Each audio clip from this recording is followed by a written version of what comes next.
HCU వివాదం మరొక మలుపు తీసుకున్నట్టు కనబడతా ఉంది. సుప్రీంకోర్టు ఆదేశాల ఏ విధంగా అంటే సుప్రీంకోర్టు ఏ అంశాలు పరిగణలోకి తీసుకొని ఆ యొక్క జడ్జిమెంట్ ఇచ్చిందో దాని గురించి రాష్ట్ర ప్రభుత్వం కొంత కసరత్తు చేసి ఇటు హైకోర్టు రిజిస్ట్రార్ ఇచ్చినటువంటి స్టేట్మెంట్ ఏంటి, దానిలో ఏమైనా తప్పులు ఏమైనా ఉన్నాయా, లేదా హైకోర్టు ఏ అంశాలు పరిగణలోకి తీసుకునే కోణంలో దానికి కౌంటర్ రాష్ట్ర ప్రభుత్వం ఇచ్చేటువంటి ఒక ప్రయత్నం చాలా సీరియస్గా జరుగుతున్నట్టు అర్థమవుతుంది. దానికి సంబంధించి కొంత లోతుల్లోకి వెళ్తే చాలా విషయాలు కూడా బయటపడే అవకాశాలు అయితే కనబడుతూ ఉన్నాయి. ఒకసారి దాని గురించి మనం డీటెయిల్గా మాట్లాడుకుందాం. చూడండి ఆ వీడియోలు మార్ఫింగ్, సుప్రీంకోర్టులో రాష్ట్ర ప్రభుత్వం అఫిడవిట్, నేమల్లో జింకలు పారిపోతున్న వీడియోపై సుప్రీంకోర్టు ఆట, అందుకే వివరణ ఇవ్వబోతున్నటువంటి ప్రభుత్వం, జీవ వైవిధ్యంపై వివరాలంటి ప్రస్తావన, హైకోర్టు రిజిస్ట్రార్ రిపోర్టులోని అంశాలపై క్లారిటీ, యూనివర్సిటీ భూములతో సరిహద్దుపై స్పష్టత, ఆ ల్యాండ్స్తో సంబంధమే లేదని క్లారిటీ అంటూ చూస్తా ఉన్నాం. సో అంటే నాకు ఈ దేశంలో న్యాయ వ్యవస్థ మీద నాకు నాకు వ్యక్తిగతంగా జీరో ట్రస్ట్ ఉంటుంది. ఎందుకు అంటే వాళ్ళు నిజాలు తెలుసుకుంటారా తెలుసుకోవడం తెలియదు, కానీ కొన్ని అంశాలపైన మాత్రమే మాట్లాడతారు తప్ప రియాలిటీ ఏంటో చూసుకుంటారు అనేది నాకైతే కొంత డౌట్ అయితే కనబడతా ఉంది. సో దాని గురించి డీటెయిల్గా ఈ హెచ్సియు భూములు వివాదం వెనక ఏం జరుగుతుంది ఏంది అనేది ఒకసారి డీటెయిల్గా చూద్దాం. కంచెగచ్చిబౌలి విషయంలో సుప్రీంకోర్టుకు సమర్పించాల్సినటువంటి కౌంటర్ అఫిడవిట్పై ప్రభుత్వం దృష్టి పెట్టింది. హైదరాబాద్ సెంట్రల్ వర్సిటీ ఆనుకొని ఉన్న ఈ భూముల విషయంలో తలెత్తిన వివాదంపై నిర్దిష్టమైనటువంటి క్లారిటీ ఇవ్వాలనుకుంటున్నది. భూమిని చదును చేయడానికి బుల్డోజర్లతో పనిచేస్తున్నప్పుడు నెమళ్లు జింకలు పారిపోతున్నట్టుగా సుప్రీంకోర్టు వ్యాఖ్యానించిన వీడియోలపై వివరణ ఇవ్వడానికి రాష్ట్ర ప్రభుత్వం ఒక నిర్ణయం తీసుకున్నట్టుగా తెలుస్తూ ఉంది. వాస్తవంగా అన్ని మార్ఫింగ్ వీడియోలతోటి బీఆర్ఎస్ పార్టీ చాలా పెద్ద ఎత్తున ఒక దుష్ప్రచారం చేసింది. దాని గురించే చాలా సీరియస్గా మరి వర్కౌట్ చేస్తున్నట్టు తెలుస్తుంది. అంతా AI morphing videos, artificial intelligence morphing videos తప్ప వేరే ఏది కాదు. దీన్ని పట్టుకొని సెలబ్రిటీలు కూడా మాట్లాడిండ్రు. వాళ్ళకి నిజాలు ఏందో తెలియదు, ఏం తెలియదు, గుడ్డిగా నమ్మేస్తారు. అంత దిక్కుమాలలో తయారయ్యారు. ఒక్కడికి తెలియలేదు. ఆ ధ్రువరాటి అనేటోడికి కూడా అసలు తెలివి కూడా లేదు వానికి.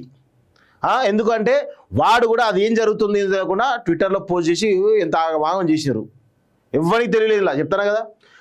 సో యూనివర్సిటీకి చెందిన భూములపైన ఇప్పటిదాకా పనులు జరిగిన ప్రభుత్వ భూములకు మధ్య సంబంధం లేదనే అంశాన్ని కూడా అఫిడవిట్లో స్పష్టం చేయాలనుకున్నది.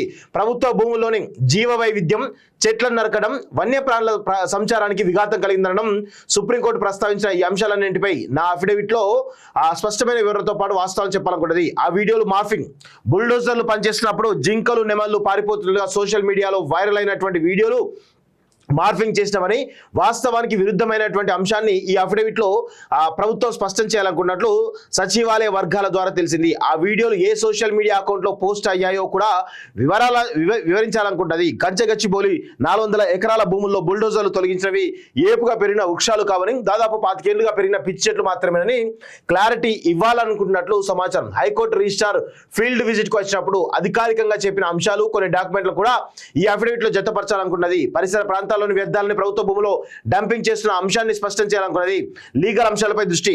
కంచెగచ్చిబౌలి 400 ఎకరాలకు సంబంధించినటువంటి ప్రభుత్వం దగ్గర రెవెన్యూ రికార్డులో అన్ని వివరాలు ఉన్నాయని, సెంట్రల్ యూనివర్సిటీ భూముల డిమార్కేషన్ కూడా ఉన్నదని, కానీ ఇప్పటికే ల్యాండ్ టైటిల్ యూనివర్సిటీకి లేదనే అంశాన్ని కూడా అఫిడవిట్లో ప్రస్తావించినది. ప్రస్తుతం 1620 ఎకరాల మేర స్థలం యూనివర్సిటీతో ఉన్నదని, దానికి త్వరలో యాజమాన్య హక్కులు ఇవ్వనట్లు డిప్యూటీ సీఎం ఇటీవల ప్రకటించారు. కానీ తాజా వివాదంతో మొత్తం యూనివర్సిటీ భూముల విషయాన్ని ప్రభుత్వం తవ్వి తీయాలనుకున్నట్లు తెలిసింది. కేవలం పర్యావరణ అంశాలను, జీవ వైవిధ్యాన్ని మాత్రమే సుప్రీంకోర్టు పరిగణలోకి తీసుకుని 400 ఎకరాల భూమిలో డెవలప్మెంట్ పనులపై ఆంక్షలు విధించిన నేపథ్యంలో లీగల్ అంశాలపై ప్రభుత్వం దృష్టి పెట్టింది. సిఎస్తో డిప్యూటీ సీఎం బట్టి భేటీ అంటూ చూస్తా ఉన్నాం. సో వాస్తవంగా ఈ మార్ఫింగ్ వీడియోస్ అనేవి చాలా పెద్ద ఎత్తున చేయడం ద్వారా ఈరోజు సుప్రీంకోర్టుకే రాంగ్ ఇన్ఫర్మేషన్ ఇచ్చినట్టుగా చాలా స్పష్టంగా అర్థమవుతుంది.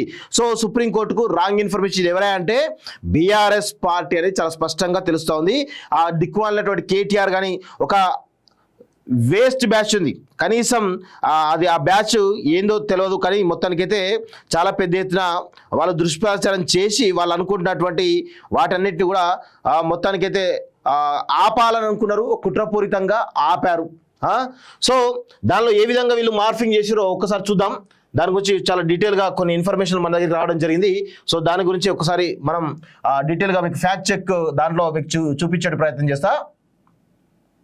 చూడండి ఎంత దారుణంగా అంటే వీళ్ళు, ఇగో ఇది స్పష్టంగా మార్ఫింగ్ సంబంధించినటువంటి ఫోటో ఇది. దీనిలో చూడండి, extensive research has been conducted using AI image detection tools to ascertain the authenticity of the pictures and vibes. The picture in which the wildlife peacocks and deers were shown to have been scared and chased is an AI generated picture which is ascertained through research tools citing hive moderation vasity అంటూ చూస్తా ఉన్నాం. So ఇది చూడండి, దీనిలో result చూస్తూ ఉంటే ఇది 99.1% morphing video అని చెప్పేసి తెలుస్తూ ఉంది. సో ఇదంతా చాలా డీటెయిల్గా detect AI generated image set schedule అంటూ చూస్తా ఉన్నాం. సో వివిధ యాప్లలో దీన్ని సెర్చ్ చేస్తే ఇవి ఫేక్ వీడియోస్, 99% ఫేక్ వీడియోస్ అనేది చాలా స్పష్టంగా అర్థమవుతుంది. ఇది ఒక ఇమేజ్. ఇగో చూడండి, ఇది డీర్, ఈ ఒక జింక చనిపోయిందని చెప్పేసి క్రిషాంక్ పెట్టినటువంటి విషయం చూస్తాం. దీని గతంలోనే బీఆర్ఎస్ పార్టీ సంబంధించినటువంటి విషయంలో వాళ్ళు కాల్చినటువంటి the picture of a dead deer is not the one connected to H. It clearly shows that it is the one where the rear legs of the deer are tied with normally is the practice resorted by hunters after paralyzing the animal.